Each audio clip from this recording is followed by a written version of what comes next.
আমি মৃণালিনী 1883 সালে 9ই ডিসেম্বর কবির সাথে আমার বিবাহ হলো।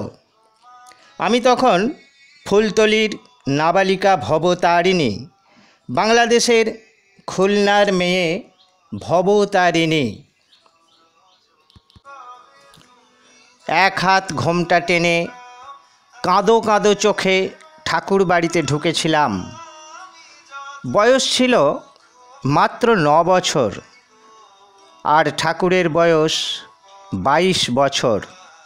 আমি তখন বুঝতে পারিনি কার সাথে আমার বিয়ে হলো, কোন বাড়িতে আমার বিয়ে হলো। ঠাকুর আক্ষেপ করে প্রায়ই বলতেন ওনার বিয়েটা নাকি যা তা করে হয়ে গেল। ঠাকুর বাড়ির অধস্তন কর্মচারী বেণীমাধব রায়ের বড় মেয়ে আমি, আমার সাথে ঠাকুরের বিয়ে হয়ে গেল। আমি অবশ্য পরে শুনেছিলাম ঠাকুরের বিয়ের জন্য যোগ্য পাত্রী খোঁজার অনেক চেষ্টা করা হয়েছিল। এমনকি ঠাকুরকে না জানিয়ে মেয়ে দেখা কমিটিও গঠন হয়েছিল। দল বল নিয়ে সেই কমিটি নানা নাম করা জায়গায় মেয়ে দেখতে যেত, কোথাও মেলেনি যোগ্য পাত্রী। অবশেষে আমি নাবালিকা ভবতারিণী হয়ে উঠলাম যোগ্য পাত্রী। গুরুজনদের দেখা মেয়েকেই ঠাকুর পছন্দ করে নিলেন। ঠাকুর কিন্তু বিয়ে করতে যাননি শ্বশুর বাড়িতে, জোড়াসাঁকোর ঠাকুর বাড়িতে আমাকে বিয়ে করেছিলেন।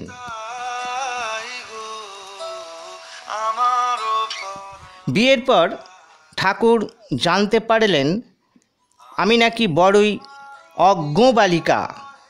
স্বাভাবিক ব্যাপার, আমি কেবলমাত্র প্রথম শ্রেণী উত্তীর্ণ হয়েছিলাম।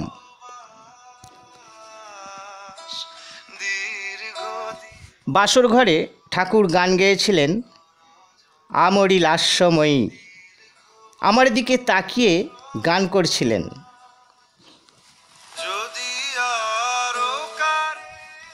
যাই হোক, বিয়ে পর্ব সম্পন্ন হলো। ঠাকুরের দেওয়া আমার নতুন নাম হলো মৃণালিনী, হারিয়ে গেল ভবতারিণী। ঠাকুরবাড়ির আদব কায়দা আমার সব জানা ছিল না। আমি বড়দের কাছে প্রশিক্ষণ নিতে থাকলাম, ধীরে ধীরে আদব কায়দা রপ্ত করতে থাকলাম। আমার পড়াশোনার ব্যবস্থা হয়ে গেল, ইংরেজি শিক্ষা, পিয়ানো শিক্ষা, সঙ্গীত শিক্ষা, সব ব্যবস্থা হলো। ধীরে ধীরে আমি আপনজনদের কাছে অসামান্য হয়ে উঠলাম।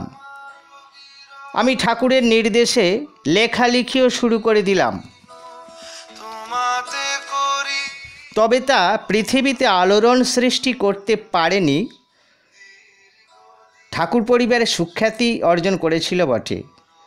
আমি অভিনয় করেছি, রামায়ণ অনুবাদ করেছি, একসময় সুগৃহিণীও হয়ে উঠেছি।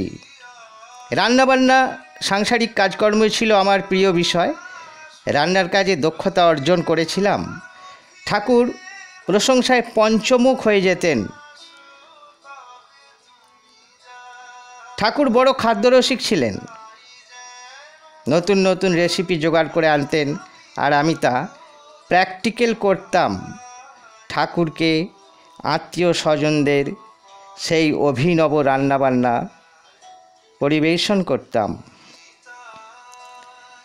কবির নির্দেশে আমি রামায়ণের সহজ অনুবাদ শুরু করেছিলাম, কিন্তু তা শেষ করতে পারিনি।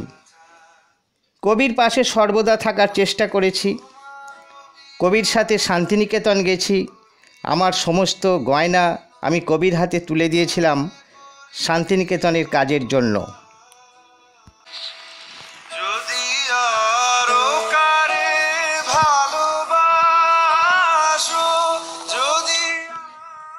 কিন্তু ঈশ্বর আমাকে ঠাকুরের পাশে থাকতে দিলেন না। আমি ঠাকুরের পাশে বেশি দিন থাকতে পারিনি। আমাকে পৃথিবী থেকে বিদায় নিতে হলো মাত্র 28 বছর বয়সে।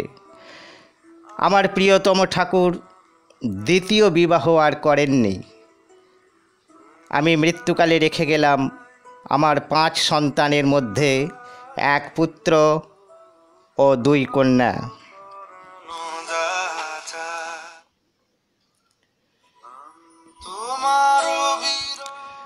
আপনাদের সকলের প্রিয় বিশ্বকবি রবীন্দ্রনাথ ঠাকুরের জন্মদিন দোরগোড়ায় হাজির।